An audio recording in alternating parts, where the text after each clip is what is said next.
Eran los desamparados, luchando por sus derechos y libertad. No eran violentos, pero tampoco pasivos.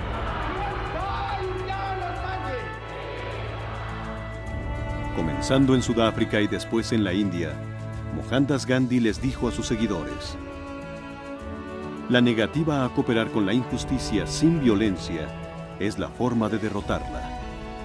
En todas las décadas, en todos los continentes, el poder de la no violencia de Gandhi ha cambiado al siglo XX.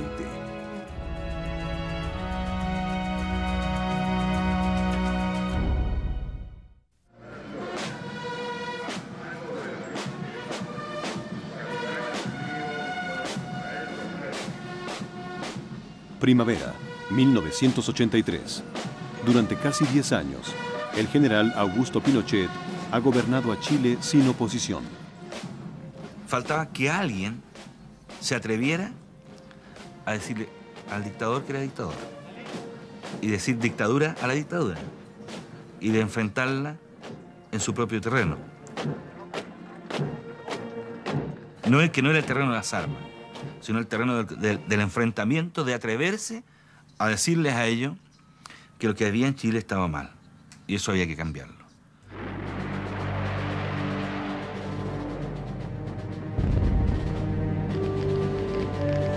Pinochet ascendió al poder en 1973 en un golpe de Estado que culminó con la muerte del presidente socialista elegido democráticamente, Salvador Allende. En los primeros meses del golpe militar, el número de detenidos en las cárceles era superior a las 40.000 personas. Los cálculos indican de que a lo menos en el orden de unas 3.000 personas fueron asesinadas, ejecutadas o sus cuerpos desaparecieron para siempre. Eliminando con crueldad cualquier desafío a su autoridad, el gobierno de Pinochet infundió terror en todos los aspectos de la vida chilena.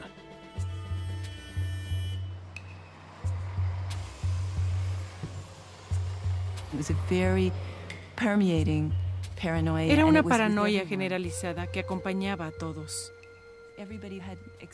Todas las familias habían experimentado alguna clase de represión y tenían mucha precaución.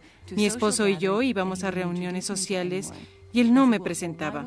Yo le dije, ¿por qué no quieres presentarme con nadie? Y él dijo, ya no lo hacemos, es demasiado peligroso. No es bueno saber los nombres de otras personas.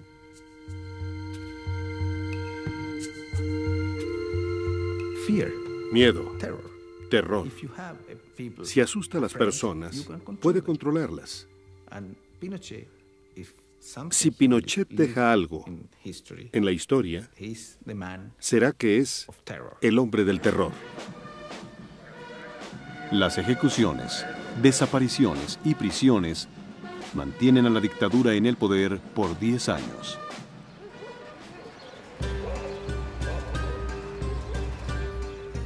En 1983, una grave crisis económica aumentó la tasa de desempleo al 30%. Como los chilenos sentían que ya no tenían nada que perder, la oposición abierta al régimen se vuelve concebible por primera vez. Las primeras señales de oposición aparecen en el corazón de la economía de Chile, en las minas de cobre de los Andes.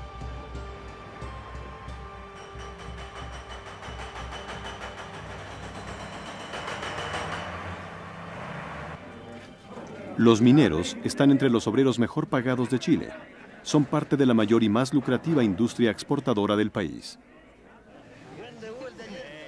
Su líder era Rodolfo Seguel, de 29 años de edad, empleado asalariado de la mayor mina de cobre de Chile, elegido recientemente como presidente del Congreso Nacional del Trabajo. Seguel quería que sus agremiados dieran el primer paso, una huelga nacional. 10 años y nadie había salido a la calle. Había que conocer qué reacción tenía el país o si el país se atrevía. Nuestra intención era abrir los ojos y decir que era posible hacer algo. Yo creo que sí. Nuestra intención final fue esa.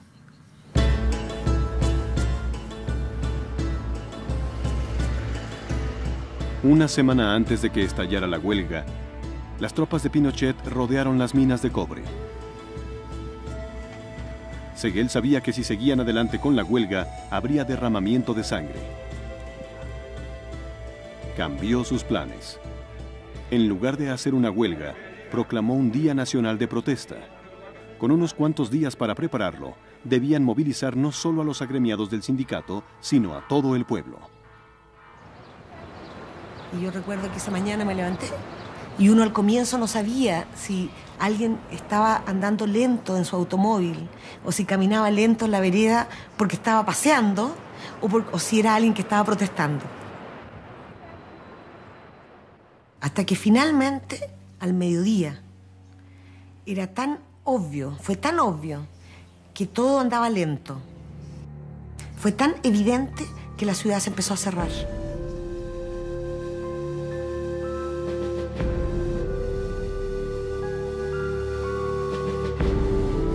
Al caer la oscuridad, nadie sabía si el acto final de protesta pública tendría éxito. Comenzó exactamente a las 8 de la noche, primero tentativamente.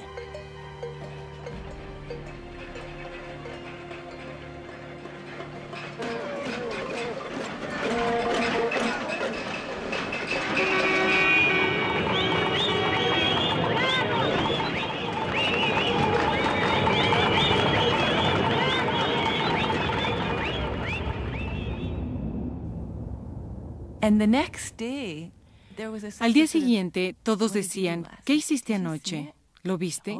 Sí, estuve afuera golpeando mis ollas y cacerolas junto a mis vecinos. Así que había una intensa y súbita sensación de complicidad en una sociedad donde cada ser humano se había convertido literalmente en una isla entera. Y el día siguiente que termina la protesta, en la primera reunión nosotros acordamos hacer una protesta todos los meses. Y eso lo hicimos durante 9, 10 meses, todos los meses una protesta, todos los meses. Y fue el caos para la dictadura militar, porque nosotros no hacíamos protestas con armas. Si nos golpeaban, nos golpeaban. La gente misma me dio la fuerza para seguir trabajando.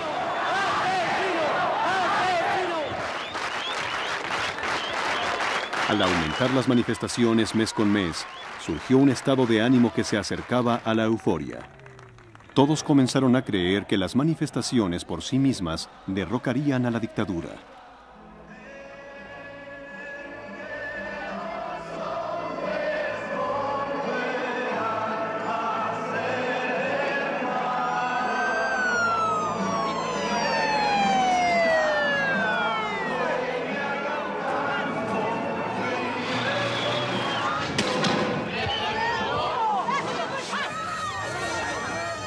Las principales protestas de la oposición eran estrictamente no violentas.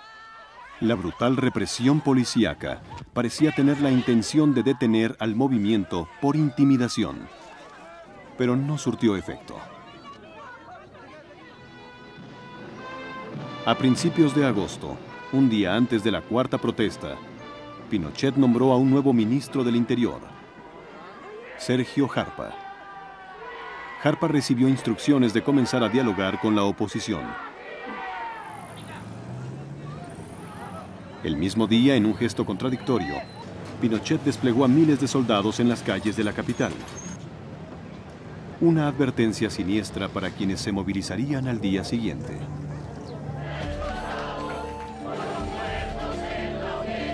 Las fuerzas de seguridad detuvieron la protesta de agosto con una fuerza inaudita. La policía admitió que habían muerto 17 civiles. La cifra real fue mucho más alta. Que fue muy violenta. Y ahí nos dimos cuenta nosotros que no podíamos seguir ese camino porque la violencia era muy fuerte. Pinochet tuvo 16.000 soldados en las calles de Santiago. Murieron más de 80 personas. Y la población empezó a sublevarse. Que permitan la explotación del hombre por el hombre o por el Estado. Aterrado por el derramamiento de sangre, el nuevo cardenal de la Iglesia Católica de Chile ofreció organizar el diálogo que Pinochet había prometido. En la primera reunión, Gabriel Valdés me dijo que me tenía que entregar un documento. Y le dije, yo no le recibo ese documento porque es un acuerdo que tomaron ustedes en la mañana de hoy exigiendo la renuncia del presidente de la República. Y porque no le reconocen legitimidad a su mandato. Y si el presidente de la República no es legítimo en su mandato, yo no tengo nada que hacer aquí porque yo lo estoy representando a él. Así que hasta aquí llega la reunión. Buenos días.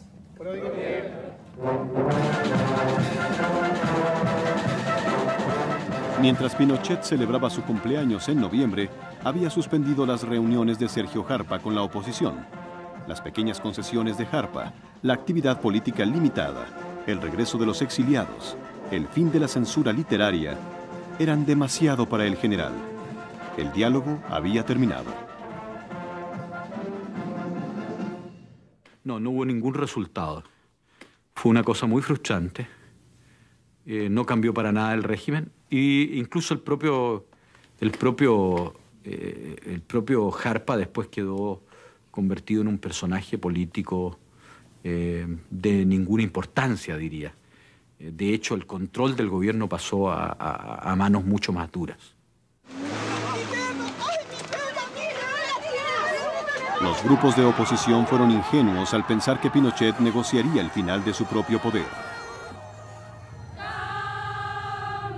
Los manifestantes no disminuyeron la represión del dictador, pero le demostraron a Pinochet que no podían ser aplastados por la fuerza y abrieron un espacio político que usarían para organizarse en su contra. ¡Viva Chile!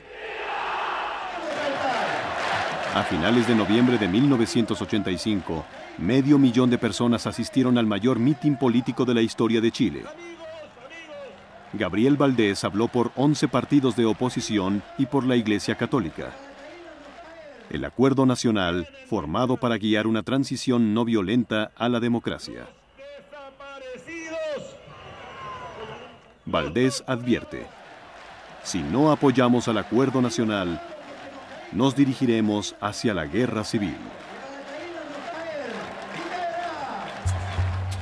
En los barrios pobres de Chile, las poblaciones, ya había empezado una guerra de baja intensidad. Los tiempos difíciles fueron más duros allí, convirtiéndolos en tierra fértil para el Partido Marxista y el Partido Comunista de Chile.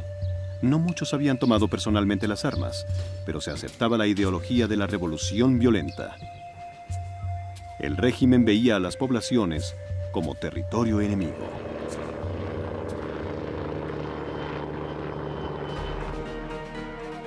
Los jóvenes fueron rodeados, interrogados en estadios y campos, y encerrados en prisión sin ser enjuiciados. Cientos jamás fueron vistos de nuevo.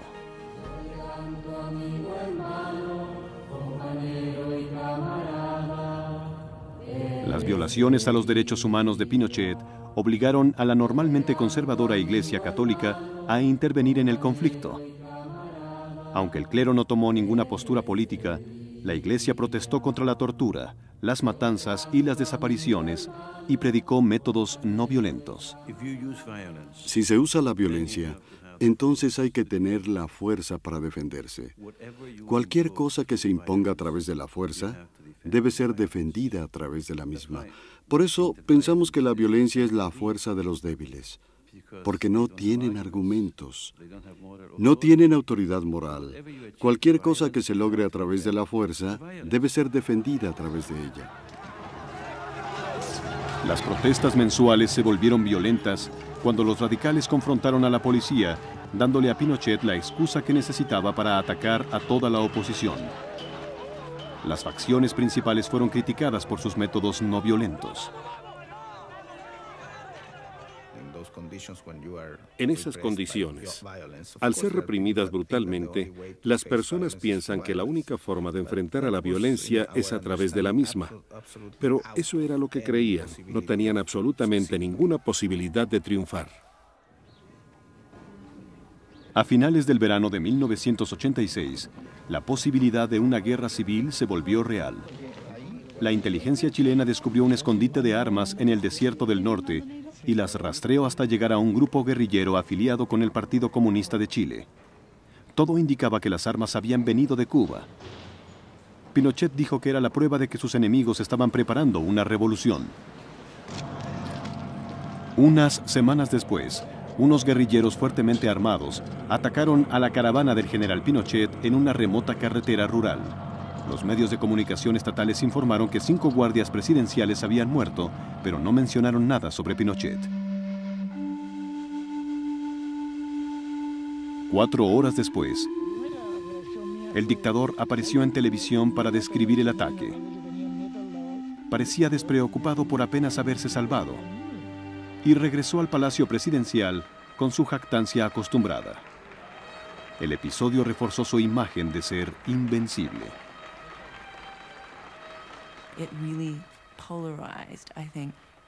Las opiniones estaban polarizadas entre una lucha armada seria como las de Centroamérica, con el alto costo en vidas humanas y sufrimientos que las acompañan, o la búsqueda de algún otro sendero que aún era indefinible. Así que se comenzó a buscar algún camino que pudiera proporcionar una solución a este callejón sin salida. La propia constitución de Pinochet ordenaba que se realizara un plebiscito en 1988, dándoles a los chilenos el derecho de votar a favor o en contra de otros 8 años de gobierno militar. Aislado y confiado, Pinochet siempre supuso que ganaría. Pero después de 5 años de organizarse, la oposición no violenta vio una oportunidad. Sabíamos que por primera vez Pinochet haría un plebiscito para quedarse en el poder y nosotros tendríamos que decir sí o no. Por lo tanto, dijimos, si nos preparamos podemos derrotar a Pinochet diciendo no. Dijimos, ¿cómo podemos confiar en el dictador que ha hecho tantas cosas? ¿Él contará los votos? ¿Contará los votos tal como son? Pero comprendimos que no teníamos ninguna alternativa y dijimos, sigamos en esa dirección, debemos crear las condiciones para evitar algún fraude.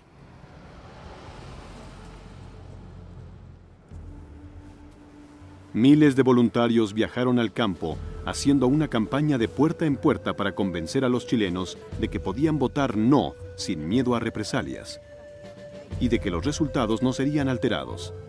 Fueron recibidos con sospechas y escepticismo. Para aparentar que sería una votación justa, Pinochet y los generales dictaron nuevas leyes electorales. Cualquier partido de oposición que pudiera recolectar 35.000 firmas podría tener observadores en las urnas, un factor crucial para evitar fraudes electorales. Y 4 semanas antes de la votación, podría aparecer en televisión por 15 minutos cada noche. Les dije, si ustedes firman, yo apareceré en televisión.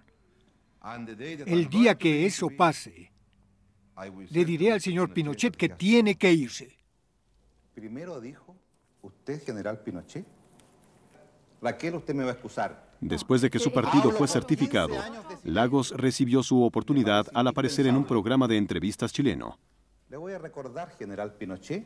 Sostuvo un recorte de periódico en el que Pinochet decía que no sería candidato en el plebiscito. Y ahora le promete al país otros 8 años, con tortura, con asesinatos, con violación de derechos humanos. Me parece inadmisible que un chileno tenga tanta ambición de poder, de pretender estar 25 años en el poder. Su atrevida actuación convirtió a Ricardo Lagos en una celebridad de la noche a la mañana. Su actuación anticipó la importancia de la televisión en la próxima campaña por el no. El punto débil de Pinochet eran los derechos humanos. Los artífices de la campaña del no planearon transmitir por televisión anuncios enfatizando la tortura, la muerte y la prisión. Pero los consultores políticos estadounidenses les dijeron que volver a los miedos del pasado sería contraproducente. Desarrollaron una campaña orientada hacia el futuro que se enfocaba en las necesidades básicas de la gente. tomó completamente por sorpresa al régimen de Pinochet y a los partidarios del voto por el sí cuando salió al aire en la primera noche de los últimos 30 días de la campaña.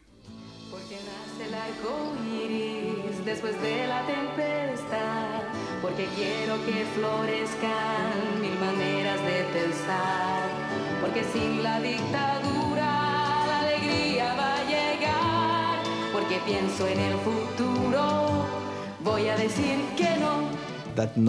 Pero, ¿qué significaba ese no? Sí a la democracia. Significaba sí a más justicia social y no a la injusticia. La idea de que la alegría ya viene no era una invitación a un país de todos. La idea de que íbamos a derrotar la dictadura no con un fusil, sino con un lápiz. La idea de que este camino se iba a hacer sin odio, sin rencor, sin venganza. Vamos a decir que no, con la fuerza de mi voz. La campaña televisiva del no fue una sensación. Las imágenes de un futuro luminoso sin Pinochet.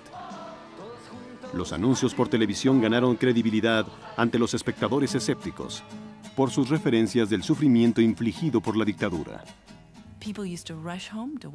Las personas corrían a sus casas para ver los anuncios. Yo me apresuraba a llegar para verlos.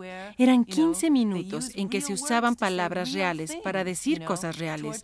La tortura es la tortura y pasó aquí. Después de todos esos años de negación, ahí estaba por primera vez en televisión. La pobreza existe. Las ancianas indefensas no tenían dinero suficiente, ni siquiera para comprar una bolsita de té. Voy a llevar té también. ¿Cómo no? ¿2 bolsitas?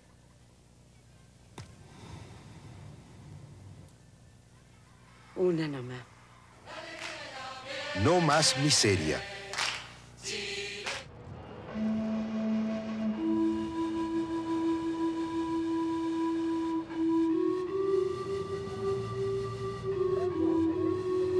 Información de este minuto para el diario de Cooperativa dice que a muy pocas horas de que se inicie el plebiscito en Chile,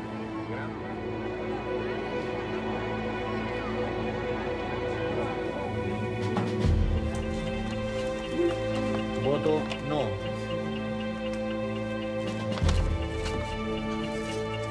No. Voto sí. Sí. No. Los observadores electorales de la oposición realizaron una cuenta paralela de votos basada en técnicas de muestreo. Las cifras fueron enviadas a las computadoras de Santiago por teléfono y por fax. Al principio de la noche, demostraron que el no había ganado. Una pequeña estación de radio independiente anunció los resultados. Oculto en el Palacio Presidencial, Pinochet no decía nada. Las sospechas de fraude electoral crecían al pasar las horas sin que se anunciara el resultado de la cuenta de los votos. A medianoche, los comandantes de la Armada, la Fuerza Aérea y la Policía de Pinochet entraron al palacio. El general Fernando Matei, comandante de la Fuerza Aérea, les dijo a los reporteros: parece que el no ha ganado. Esa declaración pública le advirtió a Pinochet que aceptara la derrota. Segundos después, su comentario se difundió por radio.